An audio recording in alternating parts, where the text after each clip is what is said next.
ప్రపంచంలో భారతదేశానికి ఉన్న ఒక బ్యాడ్ ఏమేంటంటే, ప్రపంచంలో ప్రతి దేశము తన చరిత్రను వాస్తవమే రాసుకుంది. పాకిస్తాన్‌లోనేమో చరిత్రను వక్రీకరించి రాసుకున్నారు. భారతదేశంలోనేమో వక్రీకరించి రాశారు. అది తేడా. పాకిస్తాన్‌లో వాళ్ళేదో భారతదేశానికి స్వాతంత్రం ఇచ్చినట్టు రాసుకుంటారు అక్కడ పుస్తకాల్లో. భారతదేశంలోనేమో భారతదేశపు విజయాలు పక్కకు పోయి ఈ దేశం మీద దండయాత్రలు చేసిన వాళ్ళని హీరోలు చేస్తుంటారు. బట్ సంస్కృతి సంప్రదాయాల ప్రకారం చూస్తే ఇప్పుడు క్రీస్తు శకం క్రీస్తు పూర్వం అంటారు. అంటే క్రీస్తుకు పూర్వం కూడా ఈ దేశం ఉంది కదా, ప్రపంచం ఉంది. అలాగే అల్లా కంటే ముందు కూడా ఉన్నది కదా, ప్రపంచం ఉన్నది, దేశాలు ఉన్నాయి కదా.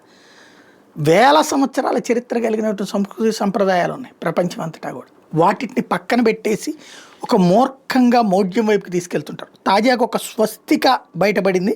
నేషనల్ మ్యూజియం ఢిల్లీలో పెట్టినటువంటి స్వస్తిక వచ్చేటప్పటికి హరప్పా ఇండస్ వ్యాలీ సివిలైజేషన్కి ముందు 2500 BC అంటే 4500 సంవత్సరాల క్రితంలోనే స్వస్తిక్ నడిచింది.